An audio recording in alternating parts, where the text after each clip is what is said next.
Bismillahirrahmanirrahim. Assalamualaikum warahmatullahi wabarakatuh.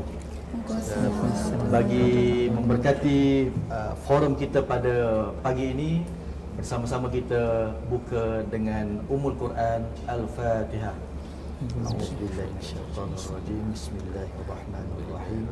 Alhamdulillahirabbil alamin arrahmanirrahim maliki yaumiddin iyyaka na'budu wa iyyaka nasta'in shiratal mustaqim shiratal ladzina an'amta 'alaihim. Bismillahirrahmanirrahim. Alhamdulillahirabbil alamin wassalatu wassalamu ala asyrafil anbiya'i wal mursalin wa ala alihi wa sahbihi ajmain. Selamat datang, ahlan wa sahlan, welcome kepada forum Aku, Kofi dan Dakwah dengan tajuk kita pada pagi ini, Sains, Al-Quran dan Ramadan, awak kat mana? Ataupun lagu popular, awak-awak kat mana?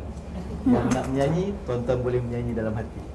Baik, terima kasih diucapkan kepada pihak Perpustakaan USIM, Universiti Sains Islam Malaysia, yang berkesudian untuk bersama-sama menganjurkan program kita pada hari ini, yang dipimpin oleh Ketua Pustakawan Puan Hajah Nur Azah, yang turut bersama-sama kita pada pagi ini. Terima kasih Puan Hajah. Turut bersama Encik Amir selaku pengurus Riciamo Cawangan USIM yang turut bekerjasama, dan tidak saya lupakan sahabat Encik Yazid juga selaku Ketua Bahagian Perkhidmatan Maklumat Perpustakaan USIM yang turut bersama-sama menjayakan program kita pada hari ini. Dan terima kasih juga kepada Presiden KUSIMA, Kesatuan Kaki Tangan Sokongan Universiti Sains Islam Malaysia. Terima kasih pada semua. Dan juga tidak dilupakan para hadirin yang sangat ceria, yang tekun dan agak silent pada pagi ini, tetapi matanya dibuka, mindanya dibuka dan telinga juga dilapangkan untuk forum kita pada pagi ini. Yang berbahagia Ustaz Muhammad Zuhairi Muhammad Noor, penulis buku 30 Fakta Unik dalam Al-Quran, juga pengurus Fakih Sinergi yang menjadi panel kita pada pagi ini. Selamat datang Ustaz ke forum dan program kita pada pagi ini. Yang berbahagia Dr. Ahmad Syuaib Yahya, pakar ONG Hospital Sultan Abdul Aziz Shah UPM, yang turut bersama-sama kita, juga pengasas Akademi Ain Syam. Turut bersama di sebelah hujung sekali Dr. Nur Amira Rahmat selaku COO Klinik Usra Al-Baghdadi. Selamat datang Dr. Syuaib dan Dr. Amira ke forum kita. InsyaAllah kita kekal tenang. Kita ada 14 hari lagi untuk menyampai ke bulan Ramadan. Jadi tanpa melengahkan masa, suka saya maklumkan forum kita pada pagi ini dua pusingan. Pusingan yang ketiga saya buka kepada para audien sekiranya ada persoalan-persoalan yang ingin diutarakan. Dan Alhamdulillah, barangkali ini adalah yang pertama kerjasama di antara Yayasan Al-Baghdadi, dan suka saya memaklumkan juga kita juga pada pagi yang penuh mulia ini, 2 minggu sebelum Ramadan, kita bersama-sama melancarkan kempen yang tersemat di dada tuan-tuan dan puan-puan, kempen We Love Quran WLQ daripada Yayasan Al-Baghdadi.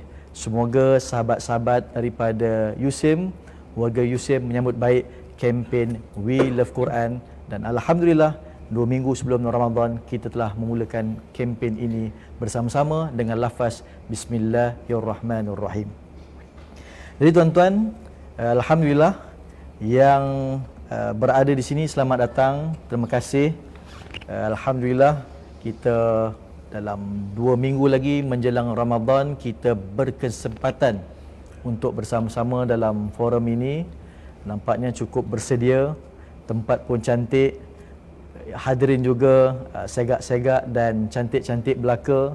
Mudah-mudahan ilmu yang akan kita terima ini akan mencantikkan lagi dalaman kita dalam kita nak masuk ke dalam madrasah Ramadan.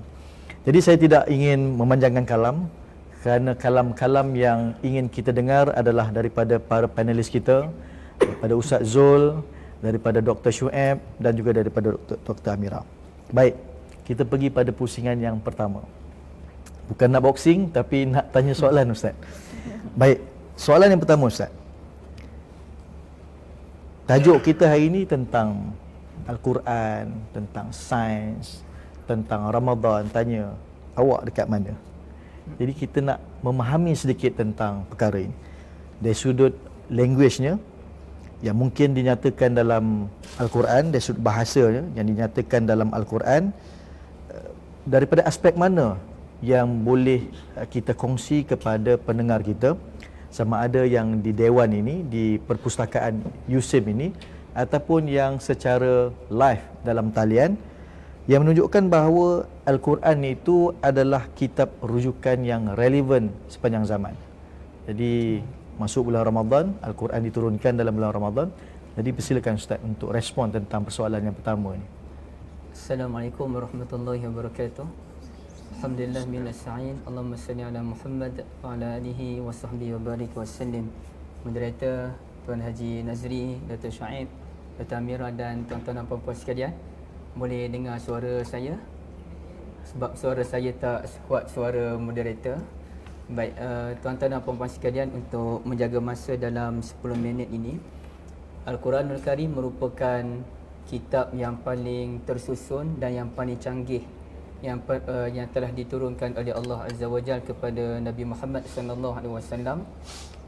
Dan kehebatan Al-Quranul Karim ini tiada tolok bandingnya jika kita bandingkan dengan Kitabut Taurah, Kitabul Zabur, Kitabul Injil.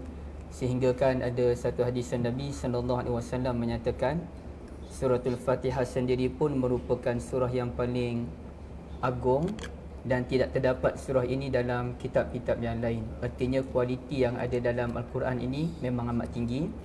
Dan boleh dikatakan antara yang paling asas dalam Al-Quran adalah dalam bidang kebahasaan. Kalau kita lihat daripada awal sehingga akhir, kalau kita nak kupas daripada sudut bahasa ini, memang terlalu luas. Tapi izinkan saya untuk membawa 2-3 contoh terus kepada tuan-tuan dan puan-puan agar kita dapat memahami dengan jelas. Okay, misalnya kita dalam bulan Al-Quran yang bakal kita tempuhi lebih kurang dalam 12 hari lagi, Ramadan lebih dikenali sebagai bulan Al-Quran, ya Ustaz Nazri, dibandingkan dengan nama bulan puasa ataupun bulan salat tarawih. Kita akan diwajibkan untuk berpuasa, dan puasa itu disebutkan dalam surah Al-Baqarah, kutiba alaikumusiyam, diwajibkan ke atasmu untuk berpuasa. Dalam kajian Al-Quran, ulama mengkaji kenapakah puasa dinamakan sebagai siam. Dia pasti ada rahsia dia, dan mana kalau kita kaji dalam bahasa Melayu, apakah asal usul puasa, mungkin kita tidak akan jumpa apa asal usul puasa. Tapi kalau kita tanyakan dalam bahasa Arab, apa asal usul siam ataupun soma, saum, dia ada asal usulnya. Orang Arab dahulu, tuan-tuan dan puan-puan sekalian, mereka biasa sebut saumal faras, kuda berpuasa. Dia ada banyak perkataan Arab ni Ustaz Nazri, ada kaitan dengan haiwan sebenarnya dia punya asal usul. Kerana orang Arab ni dia hidup dengan haiwan seperti lembu, kambing, kuda, unta dan lain-lain. Maka mereka sebut saumal faras, artinya kuda berpuasa.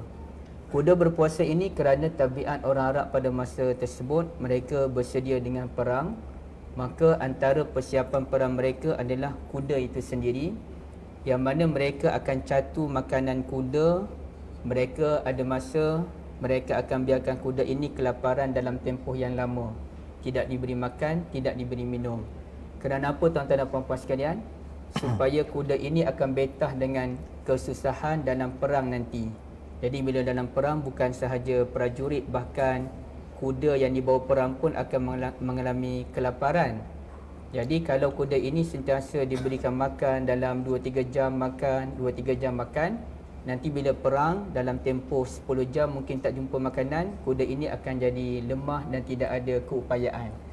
Maka orang Arab dahulu biasa catur makanan kuda ini agar kuda ini terlatih dan pada akhirnya boleh bertahan dalam tempoh yang lama dalam perang.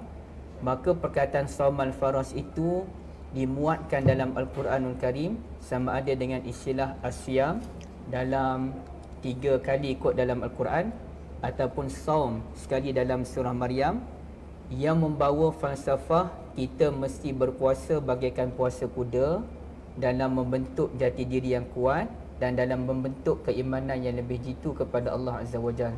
Kalau kuda pun berpuasa untuk berjihad menegakkan negaranya ataupun agamanya, maka kita lagilah berpuasa untuk menegakkan agama kita, insya-Allah. Itu satu contoh. Minta maaf ya ketar ni sebab sejuk sebenarnya. Saya kurang tahan sejuk, tapi saya suka dengan sejuk. Jangan tuan-tuan perlahankan aircon pula. Memang tak boleh perlahan pun kan. Okey, itu contoh yang pertama. Contoh yang kedua, kalau kita lihat perkataan pahala, ya, pahala. Sebabnya saya pilih perkataan ini sesuai dengan bulan Ramadan. Kita dalam bulan Ramadan nak mendapat pahala yang banyak. Dan bila kita perhatikan dalam Al-Quran ini ada beberapa istilah yang membawa erti pahala. Antaranya ajrun, walahum ajrun ghairu mamnun sebagai contoh, ya. Dan antara istilah yang paling popular tentang pahala adalah sawabun ataupun as-sawabu. Tuan-tuan dan puan-puan sekalian, perkataan as-sawabu ni sebenarnya dia pun ada kaitan dengan perkataan as-siyabu. As-siyab artinya pakaian, sebagaimana yang kita pakai sekarang ni, itulah namanya as-siyab.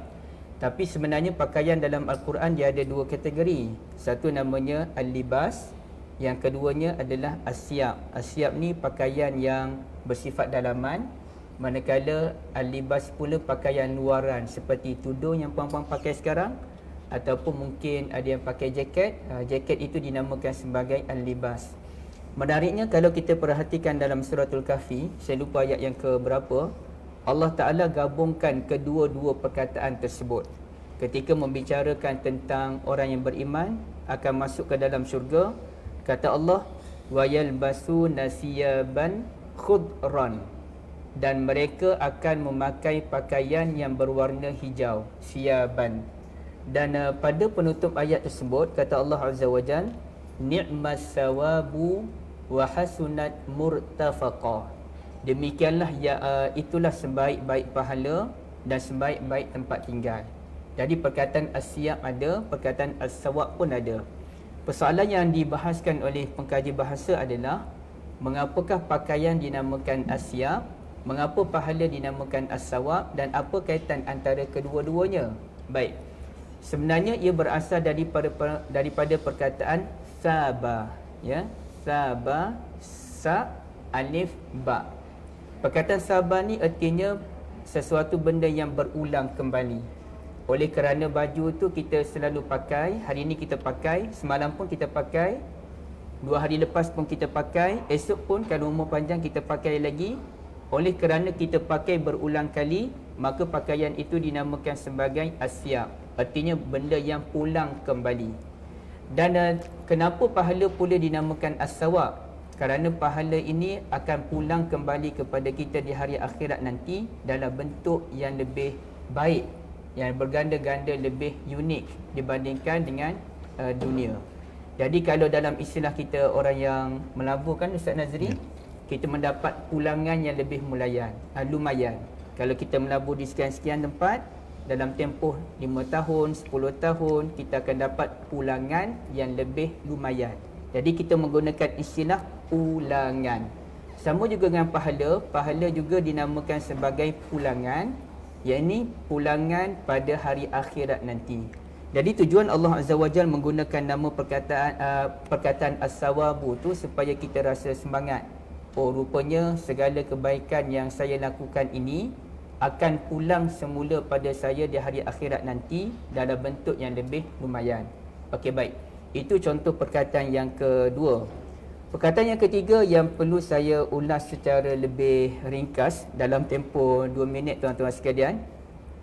Kita biasa juga mendengar perkataan syurga, yang mana syurga ini dia ada sungai-sungai yang mengalir di bawahnya. Dan sungai-sungai yang mengalir di bawah syurga ini dinamakan sebagai Al-Anhar. Kan banyak ayat Quran yang tuan-tuan dan puan-puan biasa dengar, jannatin tajri min tahtihal anhar khalidina fiha. Syurga-syurga yang mana mengalir di bawahnya sungai-sungai. Dan kalau kita timbulkan persoalan daripada sudut kebahasaan, kenapa sungai dinamakan anhar? Baik, sebelum kita menjawab persoalan tersebut, rupanya ada satu lagi perkataan yang ada kaitannya, iaitu naharun. Apa ayat dia aja? Wa ja'alna an-nahara ma'asha. Dan kami jadikan waktu siang ini sebagai sumber kehidupan. Jadi siang dinamakan sebagai nahar, manakala sungai-sungai pula dinamakan sebagai al-anhar. Dan dalam akhir ayat kedua terakhir suratul Qamar, Allah Ta'ala sebut innal muttaqina fi jannatin wa nahar. Ada perkataan nahar. Kenapakah sungai dinamakan anhar ataupun nahar? Kenapakah siang dinamakan sebagai an-nahar? Kerana perkataan nahar ini asalnya adalah sesuatu benda yang melapangkan, ya, benda yang mendamaikan kita. Jadi pada waktu siang ni, mana lebih tuan-tuan dan puan-puan rasa lapang, rasa selamat kalau nak berjalan di mana-mana, siang ke malam? Siang lah kan, kita akan rasa lapang, kita akan nampak jalan dengan lebih jelas, kita akan nampak siapa yang ada di sekeliling kita. Jadi, dan pada siang itulah kita lapang untuk bekerja mencari rezeki. Manakala sungai pula, kerana ia merupakan perkara yang benda yang melapangkan hati kita. Dan saya yakin kita semua, walaupun kita mungkin sebahagian kita tak pandai berenang pun, tapi kalau kita lihat sungai itu, kita akan rasa seronok kan. Dapat lihat sungai, air terjun, air laut, bahkan air pancut sekalipun, kita akan rasa tenang dengan melihat tersebut. Jadi sungai itu dinamakan sebagai an-nahar ataupun al-anhar ataupun an-nahar, kerana ia memberikan ketenangan kepada kita. Tapi kemuncaknya, kata Allah Azza wa Jalla sebagai satu semangat kepada kita semua, dalam ayat kedua terakhir suratul Qamar, kata Allah Azza wa Jalla innal muttaqina fi jannatin wa nahar. Orang-orang yang bertakwa akan berada dalam syurga dan juga nahar. Nahar itu sebenarnya, kata ulama, ia bukan merujuk kepada sungai-sungai yang mengalir di syurga, tidak. Tetapi nahar ini artinya berada dalam ketenangan dan cahaya yang kemuncak. Itulah nikmat yang paling besar dikurniakan oleh Allah Azza wa Jalla kepada orang yang bertakwa, versi suratul Qamar. Allah Alam. Terima kasih kepada yang bahagia Ustaz Zuhairi atas respon dan perkongsian berkaitan persoalan yang diketengahkan. Mudah-mudahan Ramadan yang kita akan temui, yang akan berkunjung tiba menemui kita dalam tempoh 2 minggu daripada sekarang ini, akan mampu meletakkan kita sebagai orang yang bertakwa seperti yang telah disebut oleh yang berbagai ustaz. Dan membentuk yang disebut tadi ada pakaiannya, maka pakaian dalaman itulah yang mau kita bentuk dalam Ramadan. Jadi kita boleh tahu di mana awak kat mana pada waktu itu. Baik, tanpa melengahkan masa, terus forum kepada yang berbahagia Dr. Shu'aib selaku pakar ONG doktor. Pengalamannya, pengajiannya, sebab ramai di sini adalah golongan Hawa, waris-waris Hawa, ataupun golongan wanita, pegawai-pegawai wanita muslimat di sini. Jadi doktor, kalau yang kita faham doktor, wanita ni ialah insan yang istimewa, individu yang istimewa, pelengkap kepada lelaki. Di sebalik kejayaan seorang lelaki itu ada seorang wanita. Jadi mungkin husbandnya tengah bekerja sekarang kan, yang ada di sini. Jadi doktor, apa keistimewaan golongan wanita ni yang kadang-kadang kita lihat bila bulan Ramadan ni doktor, dia punya kuat tu bangun sahur, sediakan makanan. Kita ni cukup makan kan, bangun untuk makan sajalah. Jadi apakah ada dari sudut saintifik ataupun Qurannya yang menyebut bahawa di situ ada kekuatan wanita ni yang sehingga dalam bulan Ramadan tu mereka menjadi semacam pendakwah kepada suaminya sendiri dan kepada anak-anak. Silakan doktor. Bismillahirrahmanirrahim. Assalamualaikum warahmatullahi wabarakatuh. Terima kasih kepada Tuan Haji Nazri. Mungkin beliau tak sebut tadi, saya tambah sikit lah, sahabat lama daripada zaman sekolah. Beliau memang wakil sekolah forum. Sebab itulah kedudukan beliau sangat. Saya dulu duduk bawah tengok dia berforum. Jadi ini dapat duduk sama-sama dengan Tuan Haji. Terima kasih juga pada penganjur.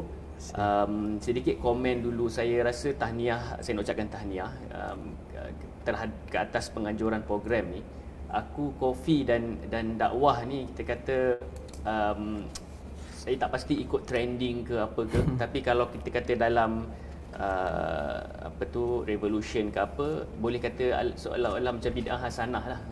Saya rasa lah, itu pandangan saya. Saya bukan mufti ke, bukan ustaz ke nak mengajar, tapi saya rasa faham saya ala gitulah.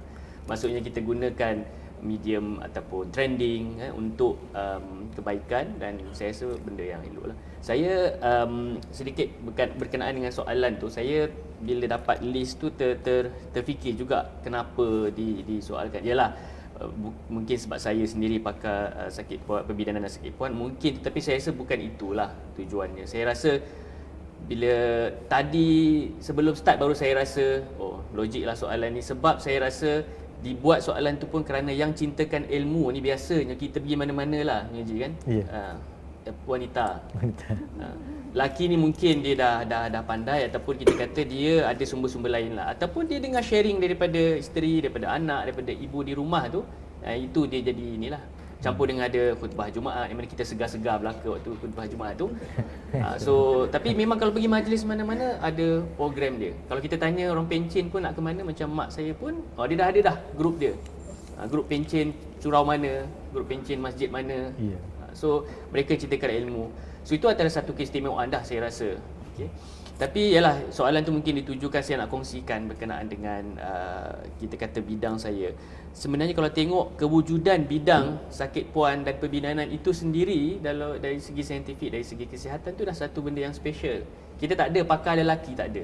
Dalam bidang pengajian untuk tu tidak ada bidang khusus yang melihat satu gender sahaja kecuali wanita, maksudnya untuk wanita.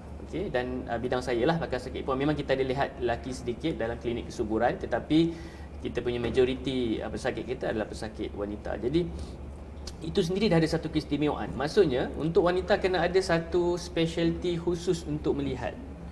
Saya jangan anggap sebagai satu masalah, sepatutnya kita anggap sebagai satu kelebihan. Kerana kajian-kajian, kerana isu-isu spesifik perlu diurus secara spesifik. Itu pun dah bagi saya satu kelebihan. Kalau nak tengok antara poin-poin yang saya sempat jot down juga adalah antaranya kalau kita lihat life expectancy umur ni lah, maksudnya jangka hayat penduduk di kebanyakan negara termasuk di Malaysia, wanita memang akan lebih lama hidup dari lelaki. Okay. So di Malaysia lebih kurang 76.3 tahun. Dan lelaki hanya 71.5. So secara umumnya memang kita kata mungkin dari segi kita nak kata lebih sihat, saya boleh bersetuju dengan lebih sihat, atau sebenarnya lebih kepada lebih concern, lebih aware. Tetapi antara benda yang saya dapat dalam sepanjang kita kata nak share juga, kenapa mungkin lah, ni serta mungkin semua tu kejadian Allah, fisiologi lain apa semua, tapi mungkin kalau nak tengok daripada isu sosial lah, kajian sosialnya, kerana wanita ni pergi periksa kesihatan. Kalau nak cakap pasal umur ni mungkin berkait dengan kesihatan, banyak lagi faktor lain, bukan kesihatan saja. Yang bawa kereta, yang bawa motor pergi langgar tu lelaki kebanyakannya. Yang pergi kerja-kerja bahaya pun kebanyakannya lelaki, itu faktor lain. Tapi antara faktor yang secara umum ni saya rasa faktor sosial adalah kerana mereka pergi melakukan pemeriksaan. Kenapa saya nak kata macam tu? Sebab generally pregnant lah, mengandung. Bila mengandung, secara automatik kebanyakanlah negara maju macam Malaysia juga, bukan negara maju maksudnya negara yang kita kata agak bagus facility, memang akan pergi kepada pemeriksaan. Jadi waktu itulah tak sedikit banyak juga waktu itulah baru nak detect dia ni ada kencing manis, baru nak detect ada darah tinggi, baru nak detect ada masalah-masalah lain. baru nak sedar ada masalah pun ada juga. Baru nak sedar BMI dia terlebih, baru nak sedar ketika pregnant, baru dia concern berapa HB berapa, semua tu wajib check. Kalau tengok sistem kesihatan kita di Malaysia, antara yang rawatan antenatal lah, rawatan mengandung, sama ada di klinik kesihatan ataupun di klinik swasta. Sebab kita kalau nak banding, kita banding yang kerajaan lah, yang kalau nak banding antara negara, kita nak banding swasta, siapa bayar lebih berdapat lebih. Tapi sistem kesihatan yang disediakan oleh kerajaan Malaysia antara yang paling baik dari segi rawatan antenatal, rawatan ibu mengandung. Wajib cek, ada wajib dental, wajib dirujuk kepada doktor gigi. Kalau tak kena bayar sendiri kan, doktor gigi. Tu doktor gigi antara benda yang kita kena bayar. Saya di UPM pun, di PKU UPM sendiri kena bayar, tapi ada boleh claim dengan majikan lah, dengan UPM 200 tahun macam tu.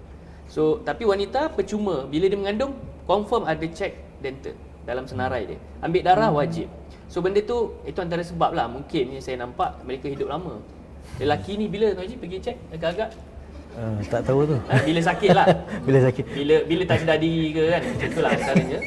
Jarang lah yang kita kata nak pergi, saya nak melakukan kesihatan. Ataupun bila diwajibkan lah. USIM saya tak pasti, ada ke tak. Saya umur 40 ada kan. Kebanyakan memang majikan-majikan banyak. Kalau tak ada. Pregnant daripada umur 20 lebih. Yang ada tu tahniah, ada yang mengangguk tu. Dia tak setuju dengan saya. Itu saya nak semangat tu. Tak setuju. Benda tu benda yang tidak baik lah. Tapi betul hakikat lah. Kebanyakan macam tu. Mengamalkan hidup tak sihat lama, tapi bila dia sakit tu boleh dia pergi periksa. Itu antara sebab lah saya rasa. Itu satu keistimewaan jugalah untuk wanita. Okay? Seterusnya yalah, saya nak bersangkut dengan puasa Ramadan, tajuk pun ada. So saya terfikir tadi antara keistimewaan juga wanita dia ada rehat puasa. Ya. Dia ada rehat kerana ada haid tu lah. Lelaki tak ada. Lelaki tak ada rehat. Jangan nak buat rehat. Adalah yang disebabkan oleh, yang diizinkan oleh syarak. Tapi maksudnya saya cerita pasal haid lah sikit. Masalah haid ni kita kata ini betulkan Ustaz, boleh betulkan saya, Tuan Haji pun boleh betulkan kalau saya salah, tapi apa yang saya faham lah berdasarkan adalah sikit-sikit belajar tu kan. Kalau ikutkan dari segi masalah haid ni, kalau tengok dari segi hukum, antara masalah yang bukanlah dikaburi, antara masalah yang terkabur sekali. Terkabur sebab solat jelas ada dia punya apa tu, contohlah masalah solat ada Quran kata macam ni, dalam hadis pun okey 5 kali 13 rukun, okey. Ada sedikit khilaf dari segi tu, okey. Tetapi kalau dari segi haid dalam Quran, kalau tak silap saya hanya ada satu lah, kalau yang setakat yang saya tengok yang berkait lah, yang directly wa yasalunaka anil mahid tu fa'tazilun nisa. Ada haid, tinggalkan bersetubuh lah, itu dalam Quran. Penerangan dalam hadis lah, sebab ada tinggalkan tu ada yang lain, bangsa lain dia tinggalkan terus, asingkan rumah lain bila haid, tapi Quran Islam bukan macam tu. Penerangan dalam hadis ada, tetapi kalau kita tengok dia tak banyak yang spesifik. So itu pun dari segi perubatan pun ada juga penerangan dia. So sampai dalam istilah saya pernah terdengar, ada dalam Quran pun ada golongan kita panggil yang apa, al-mutahayyirun, yang memeningkan kepala. Apa maksud mutahayyirun ni? Dia bukan memeningkan ulama, memeningkan yang ditanya.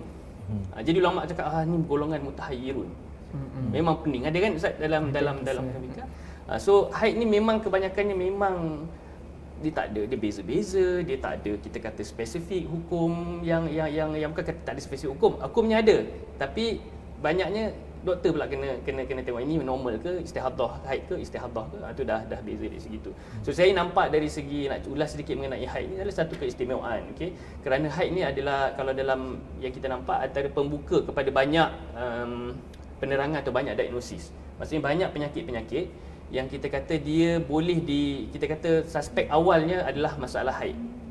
Okey. So kita nampak dari segi tu. Jangan lihat hanya kepentingan haid ni nak bagi rehat puasa saja ataupun rehat solat saja. Orang puasa kena gantilah kan. Tapi maksudnya dari segi banyak juga hikmah dari segi tu, banyak penyakit-penyakit yang kita dapat tahu daripada abnormal haid. Jadi itu pun antara faktor yang menyebabkan kesihatan mungkin lebih baiklah. Okey. Jadi antara last lah mungkin kalau saya nak kata, saya teringat yalah, ini mungkin ramai pun pernah dengar, kalau lelaki ni pregnant ataupun bersalin kan macam mana ya? Boleh tak boleh. Tak adalah, kalau berlaku tu, kalau ikut fisiologi badan kita tak tahan. Maksudnya kalau ikut, sebab dia dah pernah dites dalam perang, dites keluar darah, dalam perang dites. dengan tes-tes yang dilalui ketika mengandung lah atau dan ketika bersalin, tak boleh dari segi fisiologi badan kita tak boleh. Maksudnya dengan cerita dengan arti kata lain, kita boleh meninggal lah kalau kita lalui benda yang dilalui oleh wanita. So itu fisiologi special pada mereka lah. Subhanallah. Subhanallah. Jadi itu pun satu ni.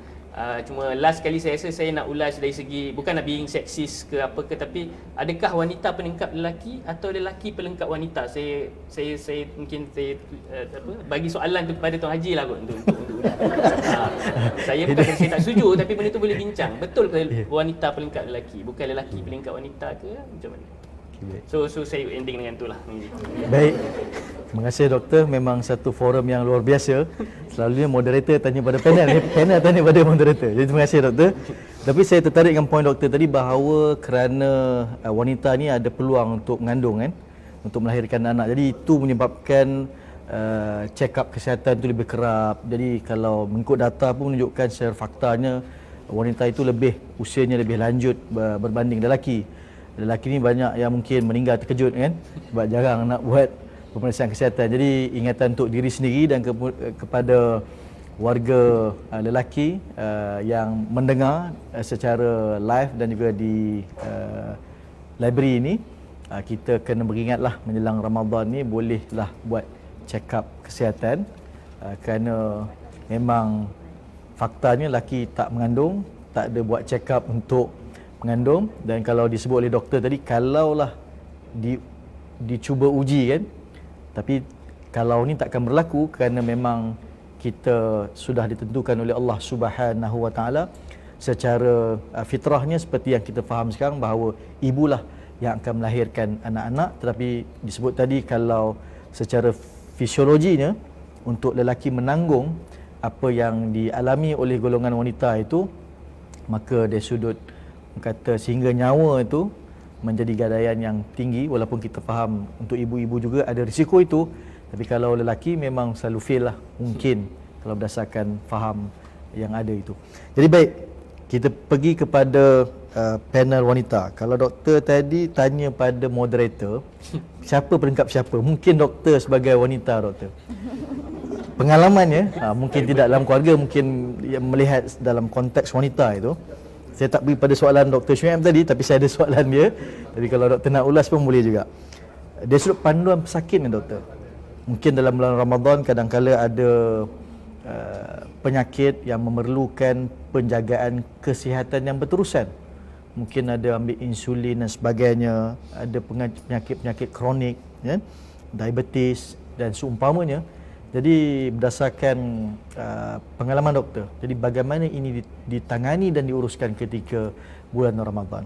Tapi kalau doktor nak sambung respon tentang Dr. Syuaib tadi, lelaki pelengkap wanita ataupun wanita pelengkap lelaki, boleh. Jadi saya passing baton kepada doktor. Silakan doktor. Terima kasih. Okay, bismillahirrahmanirrahim. Assalamualaikum warahmatullahi wabarakatuh.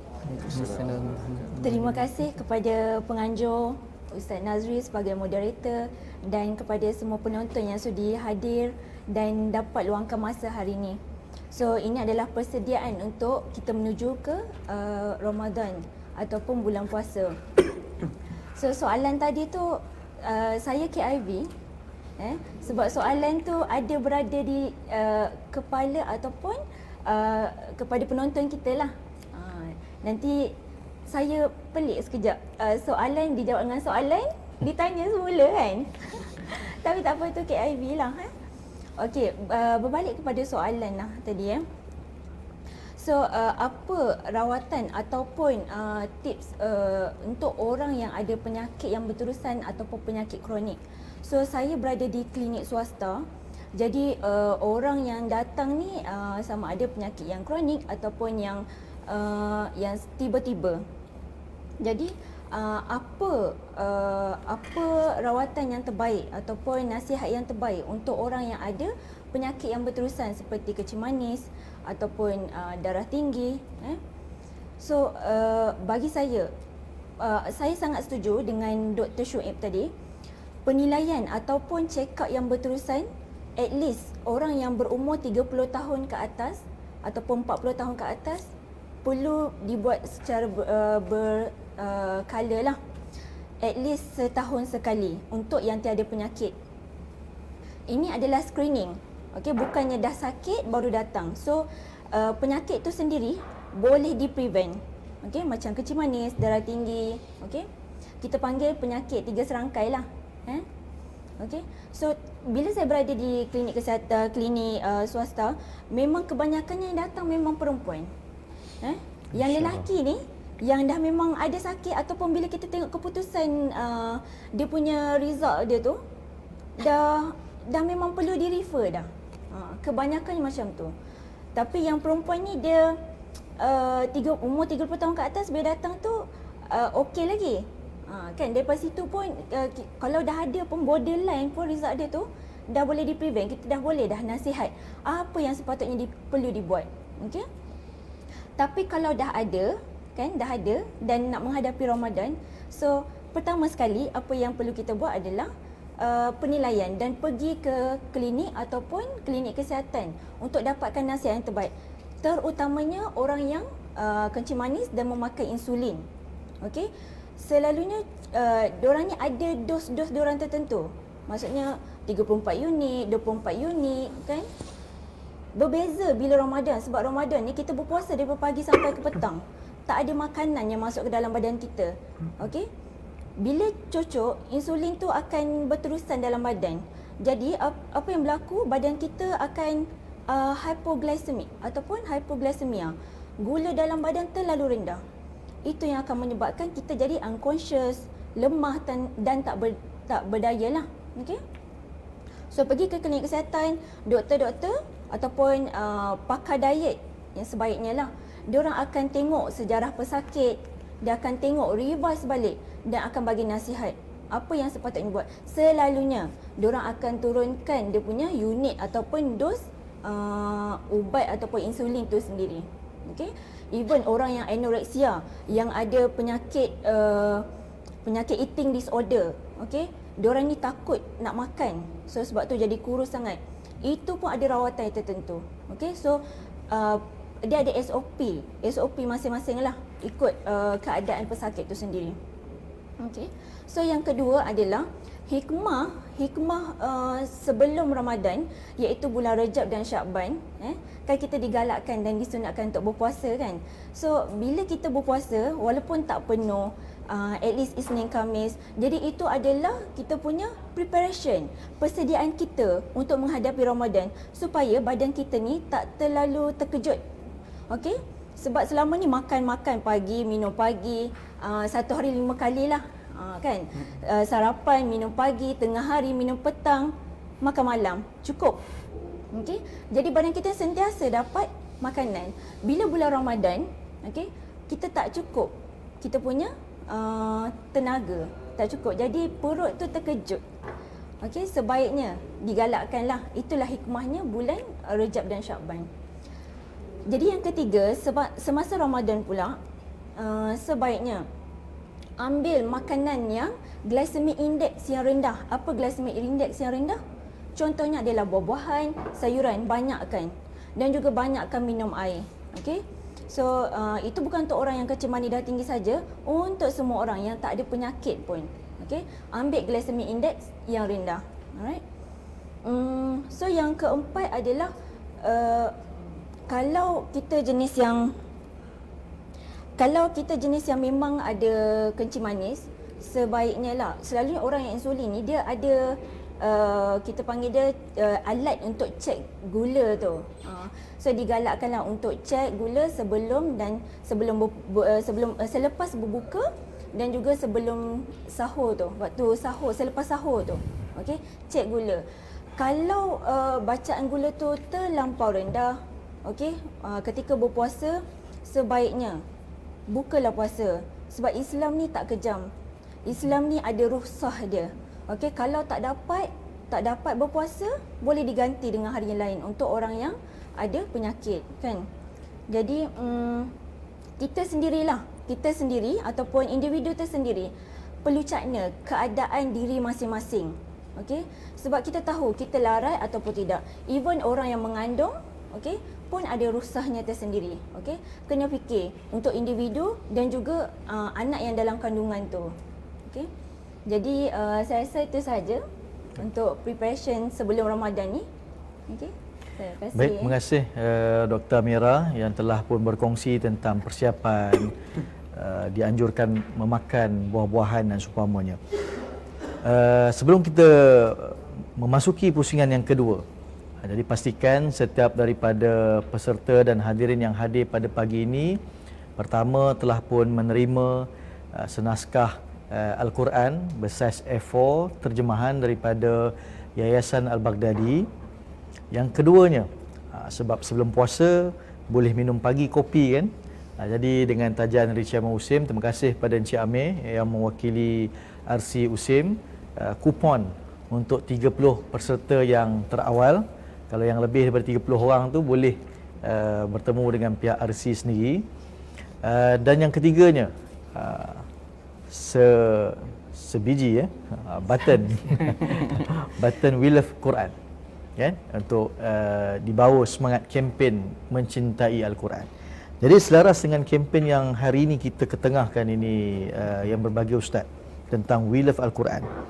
Jadi mungkin Ustaz boleh kongsikan, kalau lihat di sini Ustaz ada menulis tentang 30 fakta unik dalam Al-Quran. Mungkin nanti akan ada pula tentang 30 pesan Tuhan tentang Ramadan dan sebagainya, mungkin akan datang, kita doakan. Jadi apa keistimewaan Ramadan yang disebut oleh Allah Subhanahu wa taala di dalam Al-Quran dan juga melalui hadis Nabi sallallahu alaihi wasallam sebagai suatu motivasi yang boleh kita bawa menjelang 2 minggu 14 hari kita bertemu dengan madrasah ataupun dalam bulan Ramadan. Dipersilakan Ustaz tentang kalam-kalam Tuhan ini. Terima kasih. Alhamdulillah bin nasta'in. Allahumma salli ala Muhammad wa ala ali Muhammad. Saya Nazri, sahabat panel dan tuan-tuan dan puan-puan sekalian ya. Jadi saya pun rasa seronok dapat dengar ulasan daripada kedua-dua doktor dan alhamdulillah baru dalam 2 minggu sudah saya buat check up, alhamdulillah. Dan saya antara orang yang paling berminat untuk cek kesihatan, tapi saya banyak cek daripada sudut diabetes dan juga kolesterol untuk persediaan. Sebab keluarga saya ni banyaknya yang sakit sebelah ayah, semuanya diabetes kecuali ayah saya seorang je yang selamat. Jadi saya pun agak berhati-hati dan alhamdulillah dalam keadaan yang terkawal lagi setakat ini. Jadi bila sebut tentang Ramadan, daripada awal tadi saya sebutkan Ramadan lebih dikenali sebagai bulan Al-Quran. Apa alasan saya berkata demikian? Kerana puasa diwajibkan oleh Allah Azza wa Jal pada tahun kedua hijrah Nabi ke Madinah. Sedangkan Allah Ta'ala sebut Syahrul Ramadan allazi unzila fihi Al-Quran, bulan Ramadan bulan diturunkan padanya Al-Quran. Dan kata Allah Azza wa Jal, inna anzalnahu fi lailatul qadr, sesungguhnya kami menurunkannya kitabullah pada malam Al-Qadar.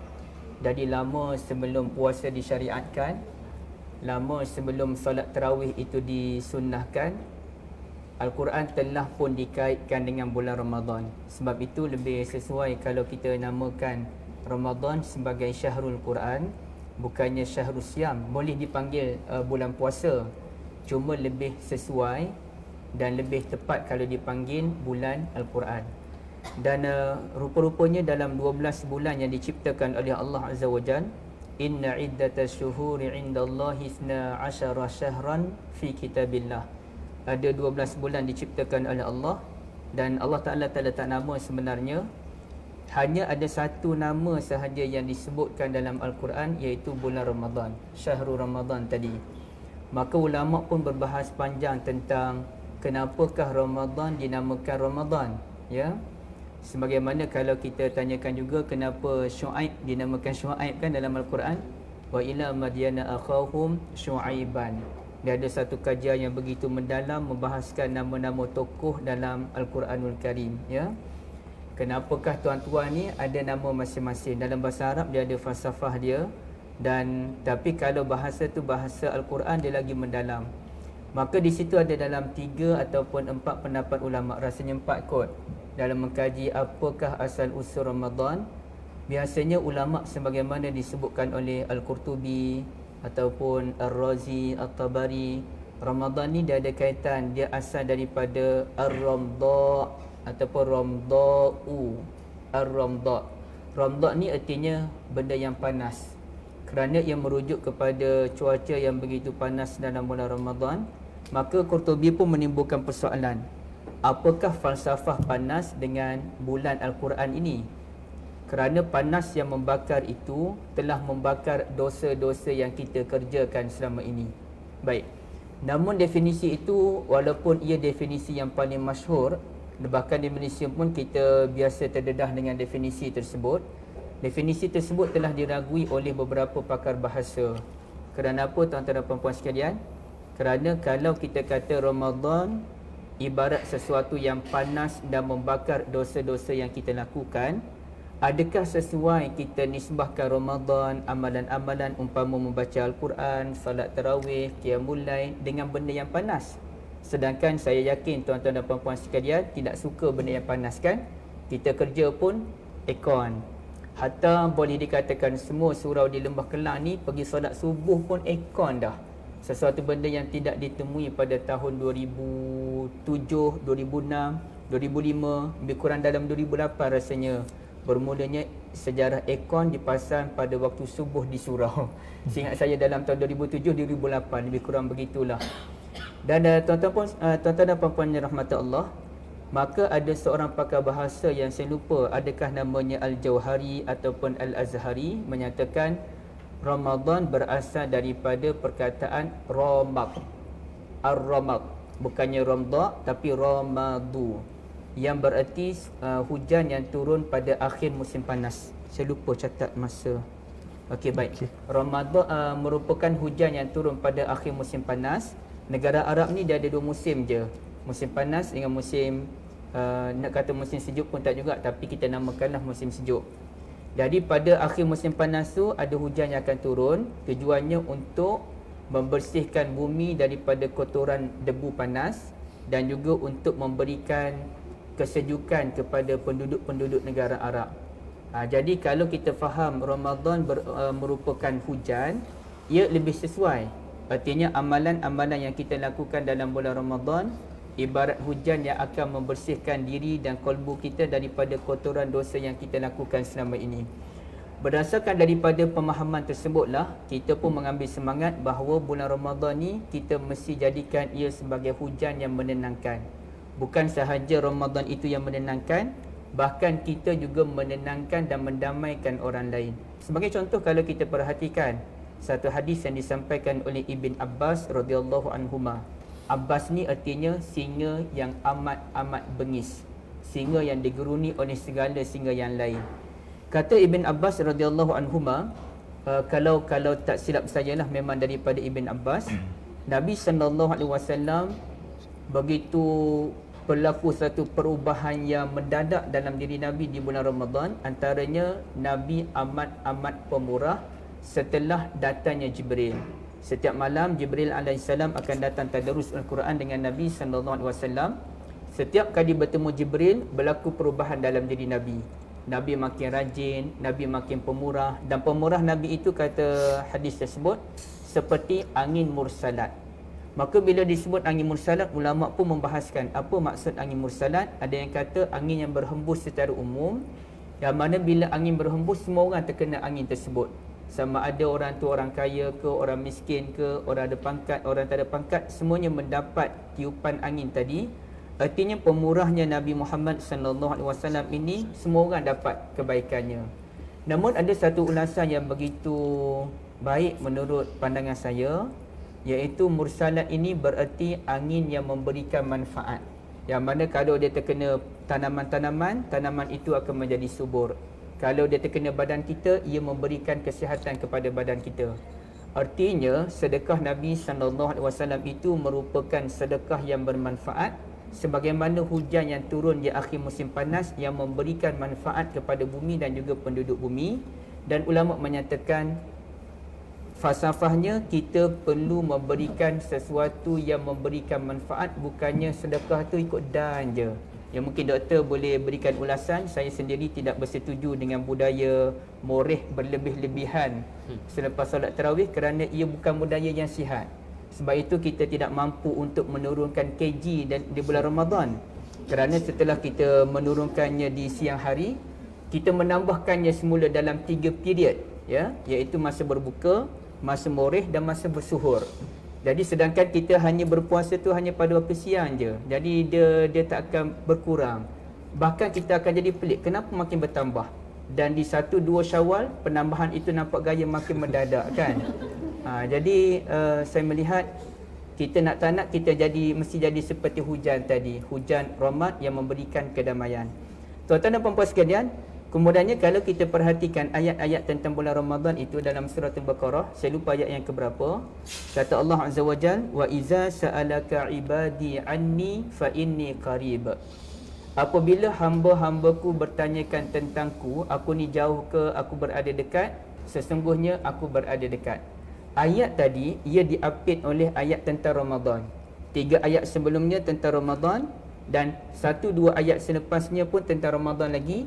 Tiba-tiba ada ayat wa iza sa'alaka ibadi. Apabila hamba-ku bertanya tentang aku dekat ke jauh? Aku dekat.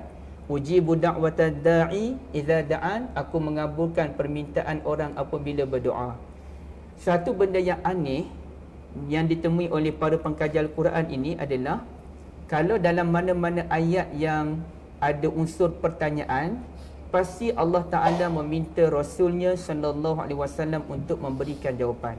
Contohnya ayat yang dibacakan oleh Dr. Shu'aib tadi, wa yas'alunaka 'anil mahid. Mereka bertanyakanmu tentang wanita yang didatangi darah haid. Allah Ta'ala tidak memberikan jawapan terus. Allah Ta'ala minta Nabi yang memberikan jawapan. Qul, katakanlah wahai Nabi, huwa azan, ia merupakan penyakit. Di masa yang lain pula, wa yas'alunaka 'anil ahillah. Mereka bertanyakanmu tentang perjalanan anak bulan, ya. Maka kata Allah, qul, katakanlah wahai Nabi, hiya mawaqitu linnas. Perjalanan anak bulan itu memberikan petunjuk kepada waktu-waktu bagi manusia. Sebagai contoh, dalam 11 hari bulan 3 nanti, orang akan mula melihat anak bulan untuk Ramadan, ya. Kemudiannya dalam persoalan yang lain, yas'alunaka 'anil khamri wal maisir. Mereka bertanyakanmu tentang khamar, arak dan juga judi. Qul, kata Allah, katakanlah wahai Nabi, fihima ismun kabir wa manafi'u linnas. Banyak ayat tuan-tuan dan puan-puan sekalian. Yas'alunaka 'anil anfal. Qul qulil anfalu lillahi war rasul. Tapi dalam ayat tentang Ramadan, wa idza sa'alaka ibadi anni, apabila hamba-hambaku bertanyakan tentang aku, Allah Ta'ala tak kata pada Nabi Muhammad, qul, katakanlah wahai Nabi, fa inni qarib, aku dekat.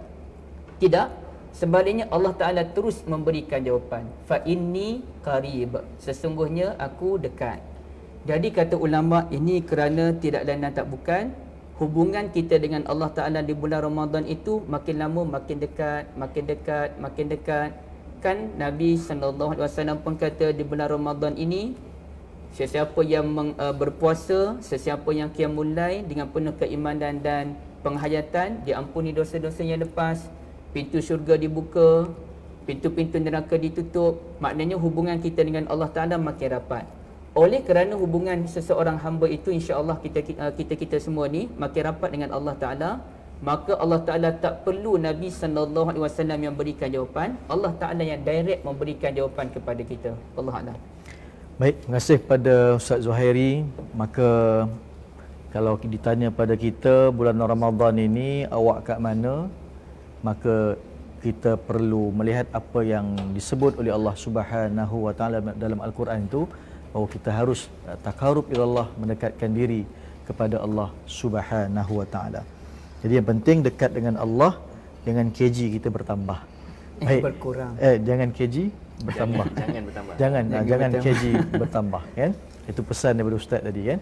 Bimbang nanti makan lebih, elok dah puasa, kan? Di siang hari, di sebelah malam kita berlebihan pula. Baik, doktor. Mungkin doktor boleh berkongsi sedikit dari sudut pengamalan kesihatannya, gaya pemakanannya, gaya hidupnya. Kalau di sini disebut kerana ramai penontonnya wanita, tapi tidak adil juga kerana mungkin pendengarnya yang live, yang di belakang pun nampak dia punya daya had. Orang kata pasukan yang menyokong kuat program ni juga daripada golongan Adam, sahabat-sahabat kita, pegawai-pegawai lelaki. Jadi apakah amalan dan gaya kesihatan yang baik baik untuk wanita, baik untuk lelaki, khususnya dalam bulan Ramadan ni, dalam kita nak melaksanakan ibadah kita kepada Allah Subhanahu Wa Taala. Silakan doktor. Saya tertarik dengan Ustaz Zul apabila meminta saya untuk bersetuju, memang wajib bersetuju lah berkenaan dengan amalan Moreh ini. Kalau ikutkan, jangankan Moreh, buka puasa pun di Malaysia ni dia ada special sikit. Saya pernah terjumpa Ustaz saya kajian, saya punya thesis untuk saya punya pengajian master lah, kita ada dissertation, bukan thesis penuh lah, dissertation kita, saya punya kajian berkenaan dengan insulin bagi ibu mengandung ketika Ramadan, ijaz macam mana. So saya dalam saya punya literature review tu adalah terjumpa, memang ada satu artikel saya ingatkan macam Moreh buka ni macam ini sosial. Ada satu kajian dibuat berkenaan dengan bazar Ramadan di Malaysia. Cukup dengan sosialnya, sejarahnya, sosialnya. Dia yang buat tu diet, bidang dia diet. So dengan dia punya kajian-kajian berkenaan dengan diet, kan, kuantiti makanan apa semua. So memang antara conclusion dia memang bermasalah lah di Malaysia ni. Budaya kita yang agak kurang kita kata sihat lah, berkenaan dengan jangankan Moreh, buka puasa pun. Dari segi cara, dari segi masa, dari segi kandungan, kuantiti dan sebagainya. Jadi belum cerita bab lain, kita kan Tuan Haji dalam grup sekolah kita ada seorang tu pakar sampah, pakar apa ni kita panggil bukan sampah lah kita panggil, sisa pepejal apa semua, memang bidang dia. Alam sekitar. Alam sekitar. Alam sekitar. Sekarang di Jepun beliau.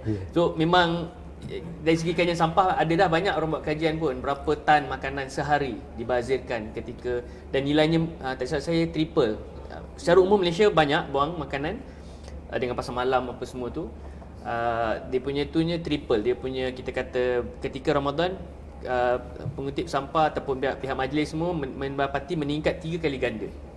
So pembaziran pun dah tak Islamik juga. Okey, amalan tidak sihat pun tidak Islamik. Okey, sebab Islam adalah agama yang kita kata ke arah kesihatan, agama yang baik. In term of penjagaan makanan pun lengkap kalau nak tengok dari segi itulah. Jadi Moreh itu saya bersetuju. Kita kata memang digalakkan untuk makan sikit-sikit, tapi Ustaz berbincang mengenai prioriti sedekah pun dah satu isu juga kan. Mungkin kita tahun ni saya rasa saya nak mengajak diri saya dan semua, oleh kerana isu di Palestin tu tidak habis lagi. Memang ketika tu mungkin kita kenangkan tu lah sikit. Kita kenangkan gambar anak-anak tu dan kita tengok macam mana kita nak sedekah ke arah tu ke, atau kita nak sedekah ke arah benda lain, ke Quran ke, benda-benda macam tu lah. Itu pandangan saya lah kepada AJK masjid ke apa yang dengar. Mak saya pun AJK masjid juga. Jadi memang kita nampak dah kutipan dah start dah sekarang ni, kutipan untuk Moreh, siapa nak cover malam ni. Tapi yalah, kita kata priority tu mungkin kita boleh tukar sikit tahun ni kan. Untuk asnaf ke kan, untuk bawa anak-anak belajar ke, sedekah tu lebih banyak saya rasa pahala dari segi kita sedekah makan yang akhirnya akan dibuang sebahagiannya. Tu dari segi tu keutamaan lah, aulawiyat lah.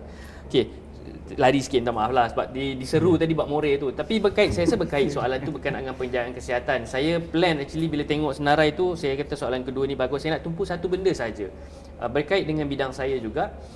Saya ada artikel saya tulis berkenaan dengan kanser rahim. Antara poin utama pada, kalau tengok boleh google lah dalam berita harian tak silap saya, berkenaan dengan kanser rahim ni adalah kanser yang prevalence ataupun dia punya peratus dia akan berubah-ubah. Ada kanser lain dia banyak, macam kanser banyak berkait dengan genetik, dia susah nak berubah. Sebab yalah dia jin kita.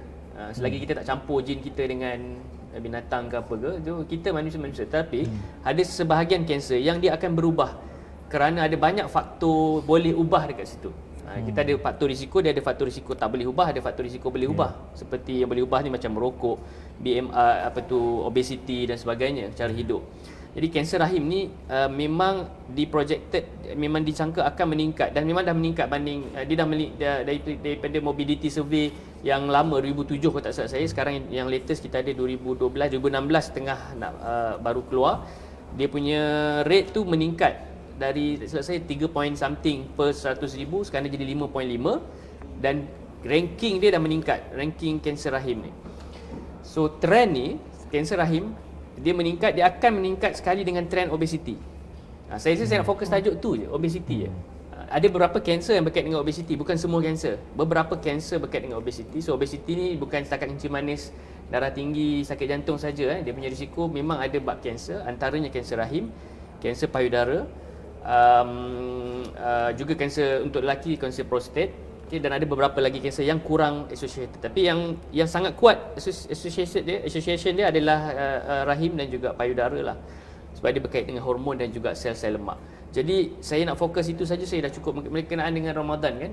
So kita rasa kita kalau nak kata amalan sihat yang ni adalah kita kata ke arah penurunan berat badan, tapi bukan dengan cara yang salah lah. So, banyak juga orang turun berat badan dengan cara yang salah. Salah maksudnya yang tak ikut peraturan betul-betul.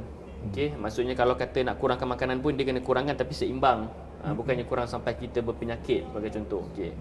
So sedikit lah mungkin nak bagi semangat, sebab saya rasa cara-cara kalau kata kaedah banyak sekarang ni. Boleh Google, sekarang ni ada support group banyak kan, banyak juga influencer boleh follow yang berkait dengan ni. Tapi bagi saya nak just lontarkan motivasi kenapa kita perlu benda tu. Rasa berita pun ni berita bukan kata dah lapuk, memanglah orang dah tahu dah. Malaysia, sorry saya bukan nak being sexist ke apa, tapi saya bidang banyak, so saya banyak tahulah pesakit wanita. Kita ni sayang wanita kan, betul? Mak ayah isteri kita wanita. Kita lebih concern pasal wanita ni.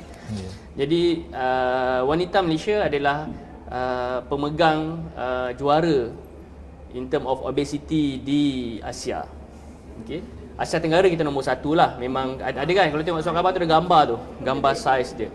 So hampir 50% kalau tak silap 46% kalau tak silap. Wanita Malaysia adalah overweight ataupun obese lah. So kira-kira lelaki pun sama juga, tapi lelaki banyak negara lain yang lebih champion. Tu je, bukan kata kita ni kurus sangat ke apa, tak. Tapi negara lain banyak champion lagi. Arab, apa tu, negara Eropah semualah. Tapi di Asia, Asia Tenggara memang confirm, dan di Asia secara umumnya kita memang wanita kita juara. So saya nak bagilah kesedaran sedikit berkenaan dengan memang ini memang kena jagalah. Ada yang kata sebelum kahwin, lepas kahwin, tak boleh nak salahkan kahwin lah. Kita ataupun mengandung, memanglah ada faktor segitu, tapi kita kata benda tu orang lain boleh buat dan ada cara-cara dia untuk kita maintain. So saya rasa dari segitu je lah. Nak kata tips lebih-lebih, macam saya cakap tadi, boleh belajar dari influencer, banyak nota-nota dekat sana. Tapi kepentingan tu lah saya rasa yang lebih penting untuk kita sampaikan. Kalau mungkin ada orang sebelum ni dia tak berapa kisah in term dari segi macam diabetes, kencing manis, mungkin kalau dengar kanser ni diorang takut sikit. Tapi memang betul, bukan saya buat ni. Memang faktor risiko beberapa jenis kanser, antara yang saya sebut dah tadi tu, sangat berkait dengan obesiti lah. Okay, so sebab tu dia meningkat di negara-negara maju lah. Negara maju ni biasa dikaitkan dengan makan yang tak sihat ni lah. Okay, so kanser rahim punya data, punya prevalence memang meningkat atau memang lebih di kalangan negara-negara yang kita kata agak ni lah, berat badan dia berlebih lah. Okay, so saya nak ucapkan pada diri saya juga nasihat daripada semua, kita jadikan mungkin Ramadan kali ni kita jadikan campur dengan isu Palestin kan. Supaya kita lebih berhati-hati. Bila nak makan tu, teringatlah. Bila nak beli, bukan nak makan, nak beli. Kadang kita nak makan tapi kita dah beli dah, bazir dah kan. Tapi bila nak beli tu kita teringat. Dan mungkin nasihat saya juga kalau dia mendengar peniaga-peniaga, kita rasa mungkin kita perlu, Cik Amir ada kat sini, sahabat kita, mungkin kita perlu lebih bertanggungjawab lah. Bukannya kita nak untung, tapi kita mungkin nak boleh produce makanan tu, produce makanan yang lebih sihat. Sebagai contoh, air tu diasingkan gulanya. Saya ada pergi ada satu conference, memang dia buat gula tu di luar. Jadi orang segan tak segan dia nak campur. Sendiri punya. Jadi ada tu saya pernah pergi satu, memang dipakai yang sachet je. Air kopi, air teh tu dia pakai sachet tu. Satu je dia bagi. So bukan yang tak boleh sendok lebih dah. So benda tentulah. So untuk peniaga mungkin kita perlu lebih memikirkan tanggungjawab kepada pelanggan kita dan juga kepada nak mengurangkan pada agama jugalah, actually nak mengurangkan amalan membazir, nak kurangkan amalan tidak sihat itulah.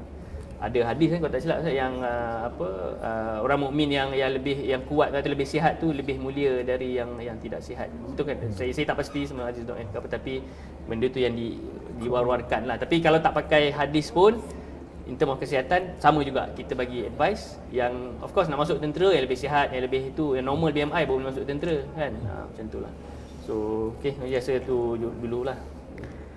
Okay, baik. Alhamdulillah. Terima kasih kepada Dr. Syuaib mengingatkan kita tentang bila bulan Ramadan kena jaga pemakanan, kerana obesiti itu ada kaitannya nanti mungkin dengan soal kanser yang ada dalam masyarakat kita pada hari ini. Jadi kalau itu berkaitan dengan soal kesihatan fizikal kita. Jadi doktor, dalam bulan Ramadan ni kadang-kala stres, tekanan, sebelum ni boleh makan, tak boleh makan. Kena pula tadi baru diingatkan nak kena jaga pula kg kan? Kg. Bukan lagi gram saja, kg. Berat badan dan sebagainya. Jadi dari sudut kesihatan mental doktor, apakah bulan Ramadan ni menjadi suatu bulan madrasah, bulan tarbiyah yang boleh membantu, termasuk juga dari sudut klinikal ataupun healthcare, bidang kesihatan ni boleh membantu masyarakat khususnya umat Islam dari sudut menangani masalah kesihatan mental ni dalam bulan Ramadan. Baik, silakan doktor. Terima kasih Ustaz Nazri. Antara hikmah yang lain untuk bulan puasa ni, dia akan dapat mengawal kita punya deria. Semua deria. Deria ni yang bertanggungjawab untuk mengawal kita punya nafsu, okey, mengawal kita punya apa yang kita nak, addicted, dan kawal juga kita punya macam mana kita nak menikmati kehidupan tu. Jadi benda-benda tu semua akan dapat dikawal dengan cara berpuasa lah. So dia akan membantu kita untuk kita menghadapi sesuatu tekanan tu dengan lebih positif. Alright. So ada satu kajian saya ada terbaca, kajian perubatan research medical dekat US. Dia buat ujian kecerdasan. Okey, ujian kecerdasan antara orang yang berpuasa dengan orang yang tidak berpuasa. Ujian ni dia punya skor yang tinggi adalah orang yang berpuasa. Orang yang tak berpuasa ni dia punya skor dia lebih rendah. Sebab apa? Bila orang yang tak berpuasa makan banyak, jadi dia punya tenaga, salur darah semua lebih tertumpu kepada pencernaan ataupun bahagian kita punya bahagian perut, usus semua.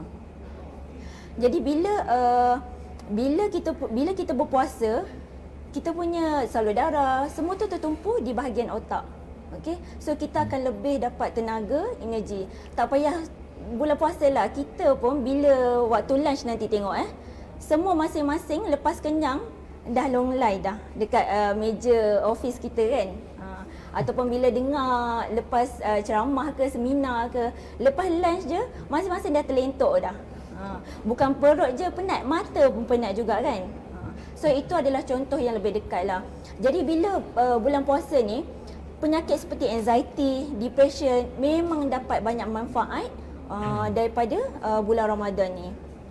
So antara tips yang terbaik lah bila kita ada penyakit anxiety. Penyakit anxiety ni sebenarnya dia banyak berkait rapat dengan bahagian pencernaan juga. Kebanyakannya orang ada masalah GERD. Okay? So antara rawatan dia memang kita galakkan juga berpuasa. So antara tips yang terbaik adalah, satu, kalau perlu ubat, so dapatkan nasihat daripada doktor ataupun mana-mana klinik dan juga klinik kesihatan untuk dapat nasihat yang terbaik. Jika perlu, mereka akan refer ke bahagian psikiatrik. Yang kedua, exercise. So exercise waktu bulan puasa digalakkan juga, tapi bukanlah exercise ataupun fizikal yang berat, hanya yang ringan 30 minit sahaja. Okey. So yang ketiga, busykan atau sibukkan diri kita waktu bulan puasa tu, nak penuhkan satu hari tu dengan pelbagai aktiviti yang bermanfaat untuk penuhkan, supaya kita tak terfokus pada kita punya penyakit. Alright. So yang keempat, bila waktu kita nak berbuka ataupun bersahur, dapatkan banyak makanan seperti protein. Itu pun akan membantu juga untuk kita kawal kita punya penyakit. Alright.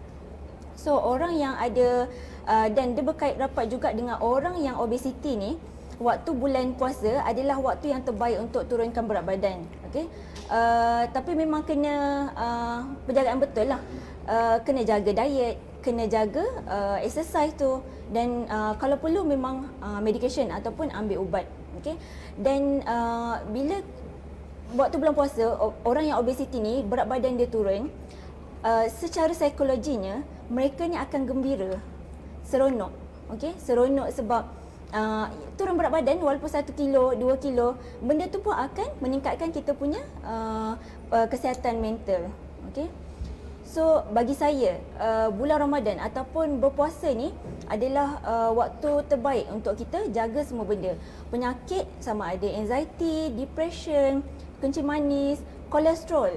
Okey. So anggaplah dan sebenarnya bulan Ramadan ni boleh dipraktiskan. Bukan bulan Ramadan pun boleh dipraktiskan setiap bulan. Okey, setakat tu je. Okey, baik. Terima kasih kepada Dr. Amira. Kita sudah di penghujung forum Aku, Kofi dan Dakwah. Jadi saya buka kepada hadirin kalau ada sekiranya 1-2 soalan sebelum saya teruskan kepada rumusan daripada kalangan ahli-ahli panel kita. Silakan. Sains, Al-Quran dan Ramadan, awak kat mana? Saya buka kepada audien.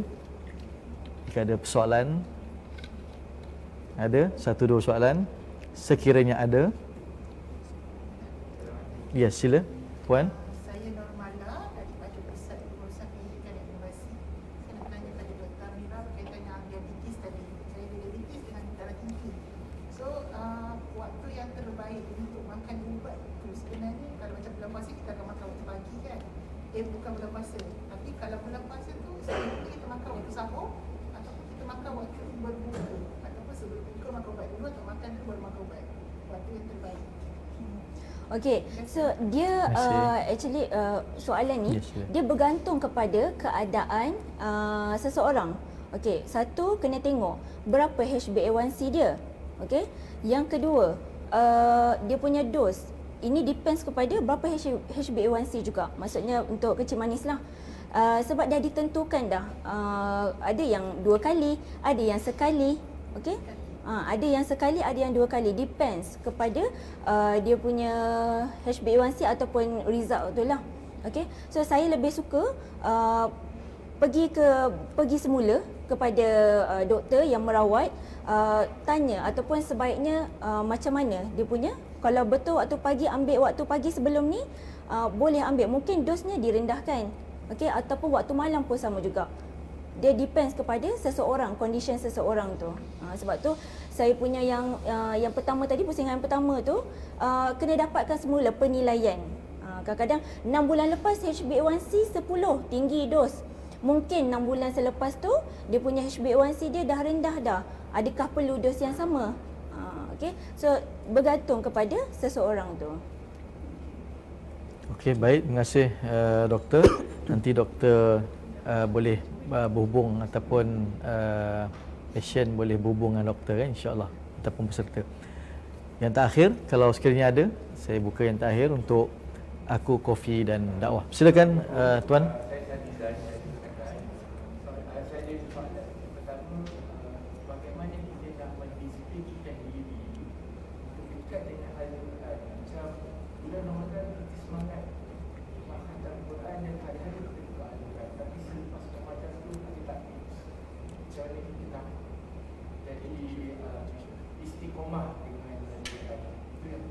Okey.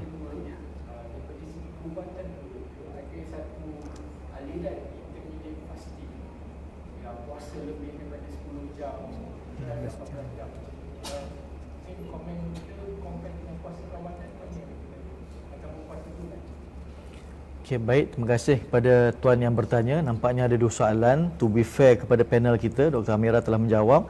Yang pertama Ustaz Zul, dan kemudiannya soalan yang kedua kepada Dr. Syuib. Silakan Ustaz Zul untuk soalan yang pertama berkaitan dengan istiqamah dengan Al-Quran. Alhamdulillah bin Nasaim. Terima kasih banyak pada tuan yang bertanya ya. Soalan ni memang soalan yang sukar untuk dijawab lah pasal istiqamah. Dan saya punya pandangan soalan ini sebenarnya layak dijawab oleh orang yang berusia 60 ke atas. Saya muda lagi, taklah muda sangat, tapi orang muda tak dibenarkan untuk mengulas panjang tentang soalan yang demikian sebenarnya. Tapi kalau boleh saya berikan sedikit panduan je tanpa berlebih-lebihan, iaitu saya ambil nasihat orang yang duk cerita lah. Kadang-kadang saya dengar cerita tentang orang boleh berlari 5 km, 10 km, 21 km. Kita ni dapat 200-300 meter pun mujur Ustaz Nazri. Jadi saya tak faham kenapa orang boleh berlari sampai 21 km. Tenaga apa yang dia pakai sebenarnya. Jadi saya dengar yang 5 km tu dia cerita macam mana. Oh macam tu sedikit kemudiannya bermula 4 minit berjalan, 1 minit berlari. Saya pun baru saya faham dia kena step by step, pelan-pelan. Sama juga kaedahnya dengan dalam bab ibadah. Dia memang kena bermula dengan perlahan-perlahan. Contohnya sekarang ni kita nak mulakan solat tarawih 8 ataupun 20 rakaat. Bagi orang yang tak biasa dengan solat sunat lepas isyak dalam 4 ataupun 6 rakaat, bila tiba bulan Ramadan memang dia akan sedikit terkejut. Sebagaimana Dr. Unas tadi, berpuasa pun kita akan mengalami kejutan pada perut kerana dah lama tak puasa. Begitu juga dengan solat tarawih pun kita akan mengalami kejutan yang sama, dan biasanya dalam beberapa hari yang pertama tu kita akan rasa sangat kepenatan di malam hari. Tapi kalaulah kita bermula selepas solat isyak, kita solat ba'diyah dulu 2 rakaat dan kita cuba didik badan kita ni untuk solat paling kurang 2 lagi tambahan ataupun 4 tambahan. Paling baik 4 lah tambahan. Bila kita dah biasakan diri dalam tempoh beberapa bulan, datang je bulan Ramadan 8 rakaat tu kita rasa macam tak ada apalah, biasa je.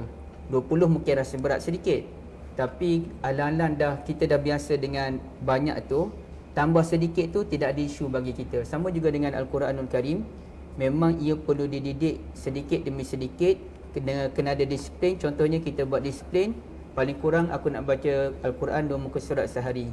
Lama kelamaan insya-Allah kita akan boleh kekal dengan bacaan Al-Quran pada bila-bila masa pun. Dan satu lagi poin ringkas saya nak sampaikan, kita akan melakukan sesuatu benda tu kalau kita cinta dengan benda tu. Bila kita cinta, bila kita kasih pada benda tu, susah macam mana pun kita akan buat. Betul tak tuan-tuan dan puan sekalian?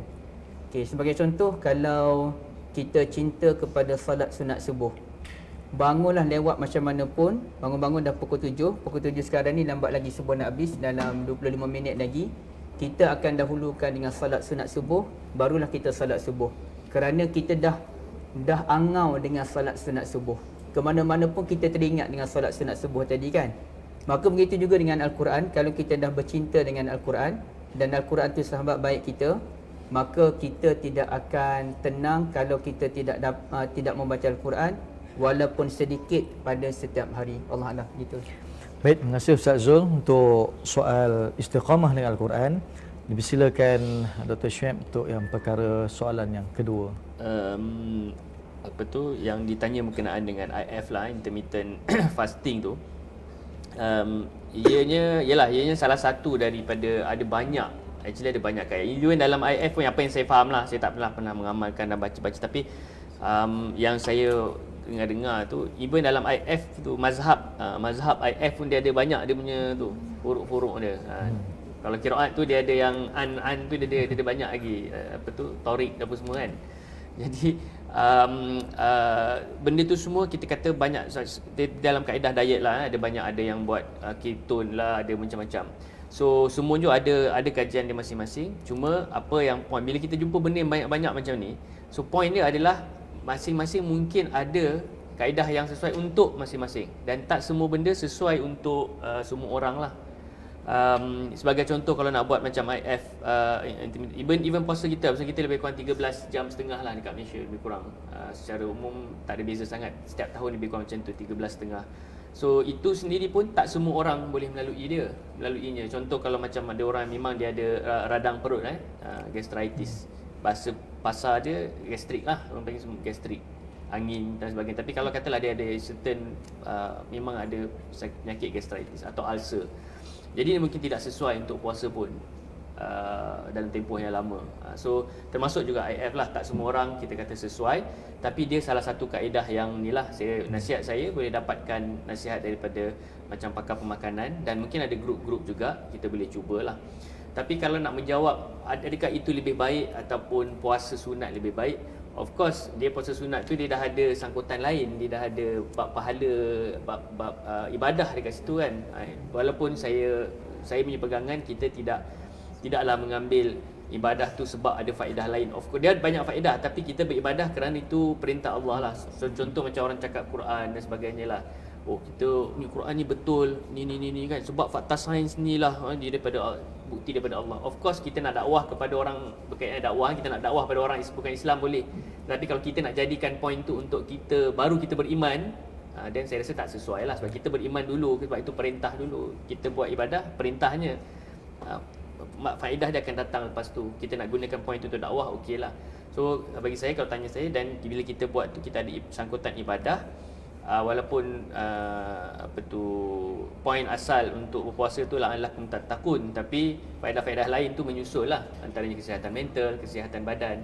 So saya rasa puasa tu sendiri memang boleh digunakan, termasuklah puasa Ramadan lah, termasuklah puasa, kita kata puasa ibadah kita, puasa sunat ni boleh digunakan untuk diet. Kalau nak continue IF tu, cadangan saya, sebab IF tu dia boleh minum air apa semua. So kalau kita nak buat 16 jam, boleh kita sahur awal, ataupun kita buka puasa minum air saja kalau kita nak cukupkan masa kita punya IF tu.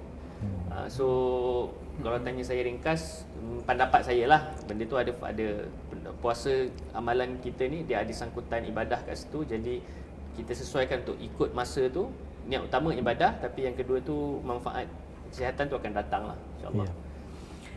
Baik, terima kasih kepada Dr. Shuaib, pakar ONG kita. Jadi kita sudah berada di pengakhiran forum Aku, Kofi dan Dakwah, Sains, Al-Quran dan Ramadan, awak kat mana? Jadi sebagai pengakhirannya, forum memberi peluang 30 saat, Doktor, panel-panel kita, kata-kata magis ataupun pesanan utama, rumusan untuk para pendengar kita, baik di library ataupun yang berada di rumah masing-masing secara dalam talian. 30 saat. Saya mulakan dengan Dr. Amira. Silakan Doktor. Okey, so berpuasa ni bukan hanya untuk memang kita memenuhi kewajipan dalam Islam. Berpuasa ni adalah untuk diri kita, okey, untuk umat juga. Maksudnya kita boleh mengingatkan dengan orang yang Palestin. Orang Palestin ni sekarang tak payah tunggu bulan puasa, dia dah puasa dah. Dia dah start daripada bulan 10 hari tu, dan sebelumnya pun dah start puasa. Okey, jadi macam yang Dr. Shuaib tadi cakap, beringatlah membeli makanan, dan berpuasa ni pun untuk mendidik jiwa dan diri kita daripada segala kemungkaran. Anggaplah ini adalah satu latihan kepada diri kita, kesihatan dan juga semualah. Okey, itu je. Terima kasih Dr. Amira, 30 saat. Juga untuk Dr. Shuaib, kata-kata magis dan hikmahnya. Silakan Doktor. Kata magis tu saya rasa dah di cover dah. Saya just terlupa tadi, tapi saya boleh jadikan poin ringkas pasal nasihat untuk orang berpuasa tu. Kena ingat satu, kita ada rukhsah dalam Islam. Masalah kesihatan adalah antara poin untuk dibenarkan untuk tidak puasa. Dalam guideline kita pun, medical pun, kita ada kriteria. Memang Malaysia ada guideline siapa yang ada kategori dia, 1, 2, 3, 4. Kategori 1 ni kategori yang digalakkan untuk tidak berpuasa. So ada kategori dia, jangan paksa diri. So sebab tu kita kata benda ni semua personalize, kena dapat doktor yang merawat tu. Dia lain orang, lain ubat lain. So untuk kalau nak kata medical dengan kesihatan dengan puasa tu, kena personalize lah, kena dapatkan daripada doktor yang merawat. Dia akan tengok peribadi orang tu dan advice lah. Itu je. Baik, terima kasih. Terima kasih Dr. Shuaib Yahya. Ustaz Zul juga 30 saat. Terima kasih. Ketika Nabi Musa AS bertemu dengan Allah Ta'ala di Turi Saina untuk ibadah selama 40 hari, Allah Ta'ala tanya kenapa Nabi Musa ni macam kelihatan tergesa-gesa. Baginda menyatakan, wa ajiltu ilaika rabbi litarda. Aku tergesa-gesa menuju kepada engkau wahai Tuhan demi mendapat keredaan daripadamu. Terima kasih. Jadi yang kita singkat tadi bukan kita tergesa-gesa, tapi saya fikir itulah satu yang disebut oleh Ustaz Zul tadi, bahawa kita nak menuju kepada keredaan Allah Subhanahu Wa Taala. Jadi sekali lagi forum mengambil kesempatan ini untuk mengucapkan terima kasih kepada Kesatuan Kaki Tangan Sokongan Universiti Sains Islam Malaysia KUSIMA yang dipimpin oleh Presiden Encik Jamil Ahmad Mukhtar. Juga turut bersama terima kasih kepada Puan Hajah Nur Azah, Ketua Pustakawan USIM, Encik Ahmad Yazid selaku Ketua Bahagian Perkhidmatan Maklumat Library USIM, dan juga terima kasih kepada Riciamo USIM, Encik Amir yang turut bersama-sama. Dan Alhamdulillah, mudah-mudahan sama ada secara bulanan, secara 2 bulanan, kita boleh menganjurkan program-program seumpama yang seperti ini. Dan nantikan panel-panel yang akan kita jemput, sama ada dalam kalangan para cendekiawan dalam USIM ataupun di luar daripada USIM. InsyaAllah, mudah-mudahan kita menjawab soalan kita, sains Al-Quran dan Ramadan, awak kat mana, KG awak kat mana, ketakwaan awak kat mana, solat awak kat mana, puasa awak kat mana, diet awak kat mana, dan pelbagai mana-mana lain yang tuan-tuan boleh jawab dengan apa yang telah pun dinyatakan dalam perkongsian oleh para panelis kita. Jadi sekian bersua muka kita dalam sesi forum yang akan datang. Mudah-mudahan dalam kejauhan kita mendoakan di antara satu sama lain yang baik itu datang daripada Allah Subhanahu wa taala dan yang lemah itu datang daripada kelemahan diri kami sendiri. Sekali lagi terima kasih kepada Strakom USIM, Komunikasi USIM, Library, Kesatuan dan seluruh yang hadir menjayakan program ini. Sekian dari kami Yayasan Al-Baghdadi. Mudah-mudahan kempen We Love Quran kita dapat kita teruskan bersama-sama. Kita tangguhkan majlis dengan tasbih kafarah dan suratul As. Subhanakallahumma bihamdika asyhadu an la ilaha illa anta astaghfiruka wa atubu. Wal 'asr innal insana lafi husr illa allazina amanu wa 'amilus solihati wa tawasaw bil haqq wa tawasaw bis sabr. Sekian, wabillahi taufiq wal hidayah. Wassalamualaikum warahmatullahi wabarakatuh.